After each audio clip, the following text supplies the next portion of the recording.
Vă salut, 6 aprilie.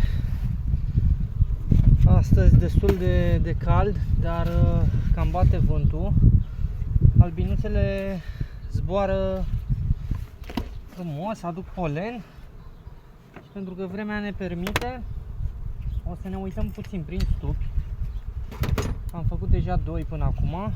Acesta este cam zlăbuț, e undeva pe 2 rame, celălalt e pe vreo 4-5.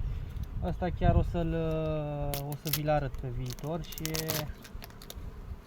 o să observăm evoluția lui. O să le punem și foliile. La acesta am reușit să pun acum ceva timp singurul, pentru că erau foarte rele și nu m-am lăsat. Astăzi le mai ajutăm cu ceva sirop, puțină turtă. Scoatem punguțele unde au consumat.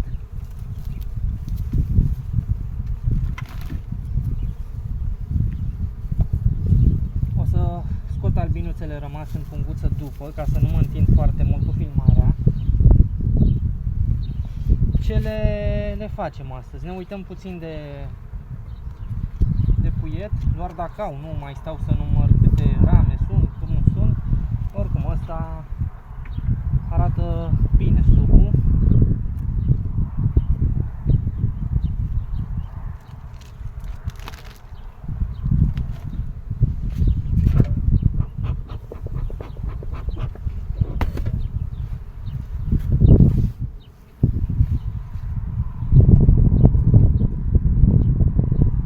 Avem albine și după diafragmă.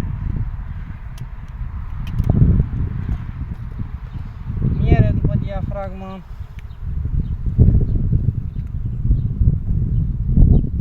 Sunt ramele rămase de astă toamnă, când a avut loc restrângerea cuibului. Au miere suficientă și descăpăcită. Nu mai stau acum să descăpăcesc. Vreau să mă uit puțin în cuib.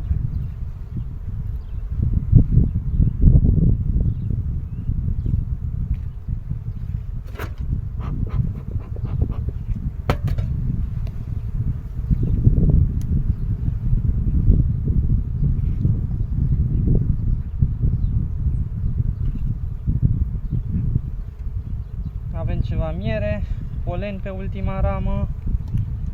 Partea aceasta este aproape toată cu polen. Nu știu dacă se vede pe... Au băgat polen foarte, foarte frumos.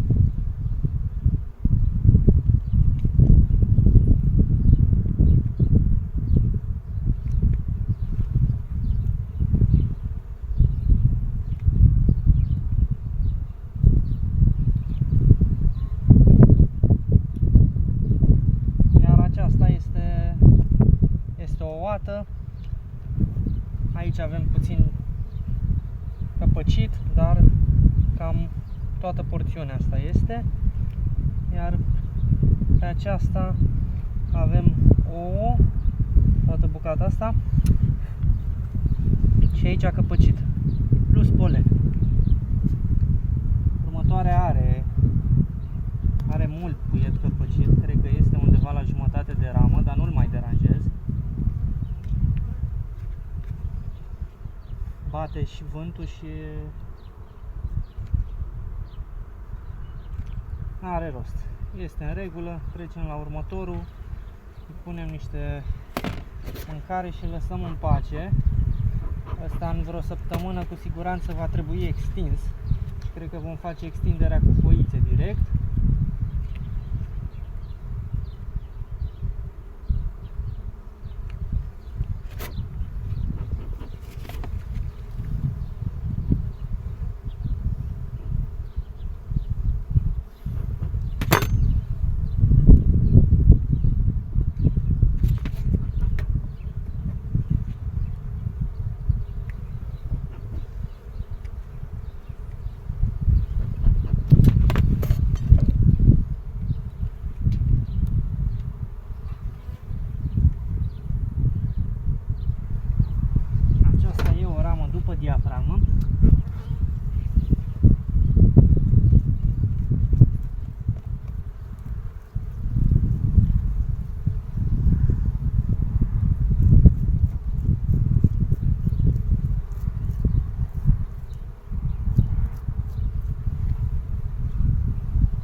descăpăcesc toată pentru că în partea de jos este miere deja descăpăcită.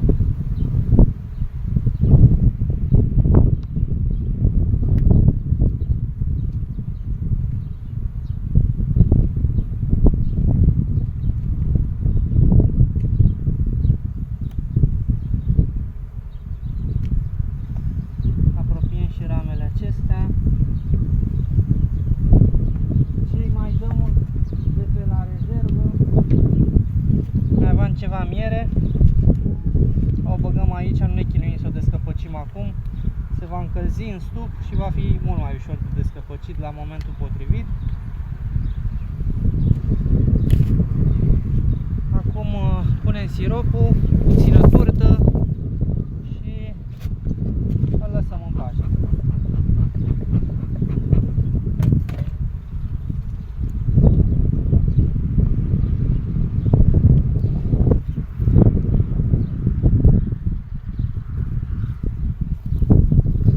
Sunt cam aproximativ 300 de mililitri de sirop de miere și cu protofile în el.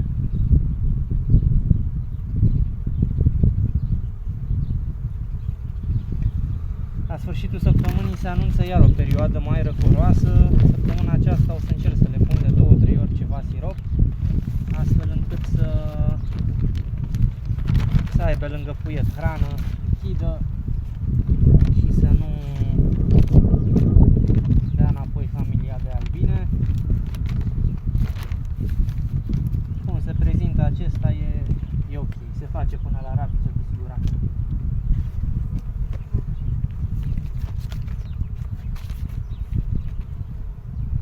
Cam asta e de făcut acum, unde e de răstrâns, cum am zis, la acesta, dar nu am stat să-l filmez pentru că am lucrat repede la el, că e slabă familia, restrângem. Unde e cazul, unde nu e cazul, le lăsăm și mai ajutăm cu mâncare. Săptămâna viitoare, după Paște, o să băgăm și primele foițe, dacă vremea ne va permite, și sperăm să fie bine. Spor la treabă!